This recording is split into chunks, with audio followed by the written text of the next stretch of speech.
Salut, c'est Jonathan. Je voudrais t'encourager ce matin à reprendre ce que l'ennemi t'a volé. En fait, reprendre ce qui est à toi. Tu sais, les moments de désert les plus arides que j'ai connus, ce sont ceux qui ont suivi souvent un cambriolage. C'est quand l'ennemi m'a volé des choses et que j'ai pas été assez fort pour le discerner.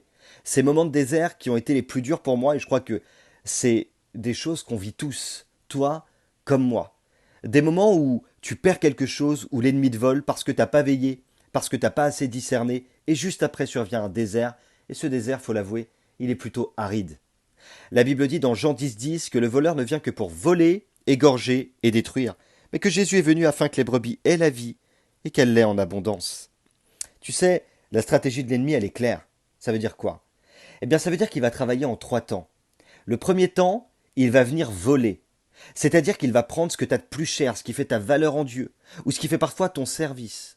Il te vole parfois ta confiance en toi, il peut te voler ta relation avec un ami ou une amie dans la foi qui cherche à t'aider, il va essayer de te voler un don que tu exerçais avec ferveur. Alors évidemment, les dons et l'appel sont irrévocables, mais quand je parle de voler un don, ce que je veux dire par là, c'est qu'il essaiera de l'éteindre en animant tes pensées par la timidité par exemple.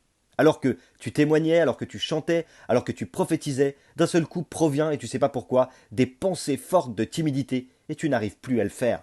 L'ennemi t'a volé quelque chose. Le deuxième temps, c'est qu'il vient égorger.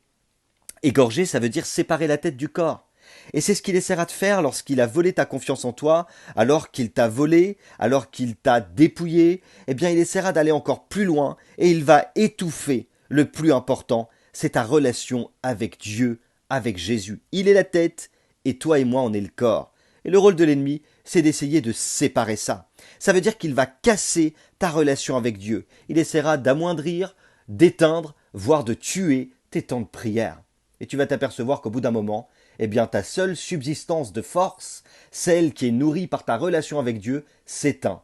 Il t'a volé et il t'a égorgé. Ensuite vient le dernier temps, celui de la destruction. Il vole, il égorge et il détruit.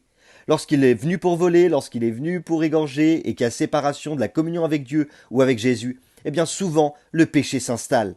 Et à partir de là, eh bien il y a destruction.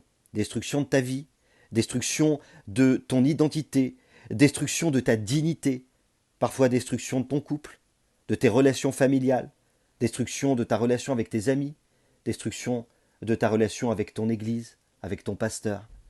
Et à ce moment-là, il croit avoir gagné. Mais j'aimerais te dire quelque chose. Peu importe si tu as été volé, si ta relation avec Dieu a été rompue, si tu sens aujourd'hui que ta vie est une totale destruction, il n'est pas trop tard. D'ailleurs, j'aimerais le rappeler ce matin et le proclamer. Il n'est jamais trop tard. Tant qu'il y a de la vie, il y a de l'espoir. Et tant qu'il y a de l'espoir, il y a de l'espérance. Alors que l'ennemi croyait avoir gagné, eh bien simplement il est dévoilé. Écoute bien ce message. Rappelle-toi d'une chose. Il vole, il égorge, il détruit. Mais il y a une chose qu'il ne peut pas faire. Anéantir l'œuvre la plus puissante de toute l'histoire de l'humanité, l'œuvre de la croix. Alors si tu es dans cette situation, prie avec moi ce matin. Père, je te demande pardon.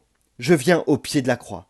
Je reconnais que le sacrifice de Jésus est totalement suffisant.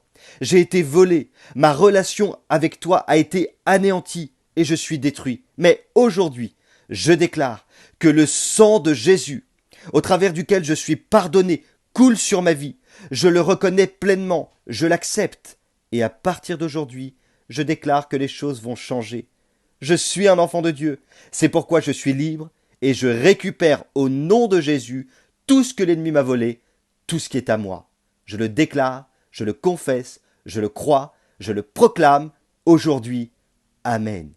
N'oublie pas, Dieu a mis son potentiel en toi.